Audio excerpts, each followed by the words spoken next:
bouleversements que nous venons d'évoquer.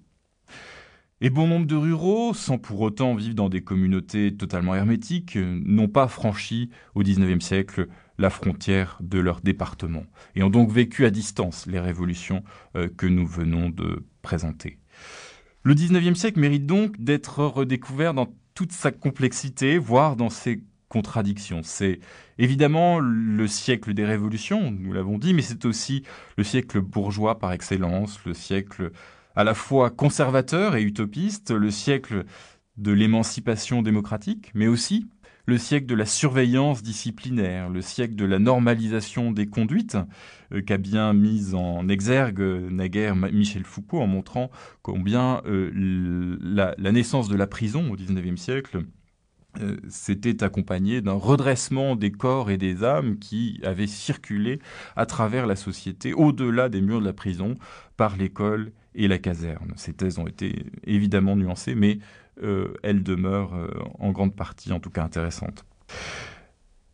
Le siècle qu'il s'agit maintenant de présenter est aussi trop souvent présenté dans une linéarité artificielle.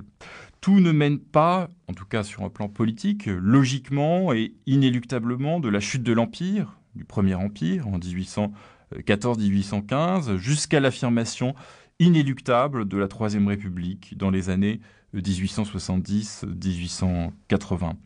En réalité, une infinité d'histoires possibles se sont déployées entre les deux, et ce sont ces histoires possibles qu'il s'agit de restituer. Histoires multiples, puisqu'elles vont de la monarchie libérale, rêvée par certains dans le premier XIXe siècle, jusqu'à la République démocratique et sociale, rêvée par d'autres, et en réalité jamais réalisée. Le parcours que je vais vous proposer dans ce XIXe siècle ainsi revisité privilégiera les grandes scansions politiques. C'est donc une histoire essentiellement politique, mais articulée aux autres dimensions de la société que je vais privilégier. Ce parcours se fera donc en 3 temps, avec tout d'abord une analyse de l'expérience monarchique à l'âge du romantisme et du libéralisme dans le premier XIXe siècle, entre 1814 et 1848. Puis viendra l'analyse d'un long cycle politique entre ordre et démocratie qui ira de la Deuxième République en 1848 jusqu'à la Commune de Paris en 1871. Et enfin, j'essaierai de montrer l'enracinement de la République dans la société à la fin du XIXe siècle, de 1871 à 1914.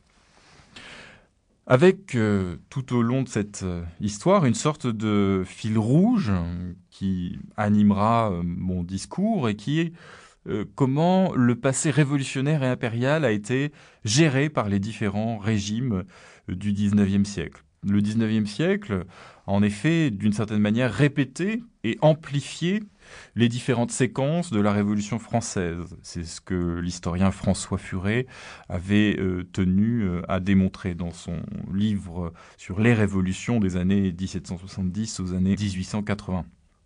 Le XIXe siècle, d'une certaine manière, a été aussi obsédé par l'idée de terminer ou de continuer la Révolution.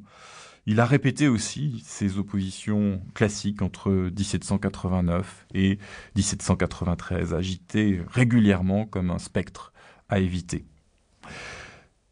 L'autre fil rouge sera de percevoir combien ce siècle est animé par la hantise de la guerre civile et la nostalgie permanente de l'unanimité. Nostalgie que l'on retrouve en 1814, sous la première restauration, comme en 1830, avec l'avènement de Louis-Philippe, comme en 1848, sous la Deuxième République, comme en 1852, au début du Second Empire. Le prisme de compréhension de ce XIXe siècle politique n'est en effet pas nécessairement celui de la démocratie, mais celui de la reconquête d'une unité perdue.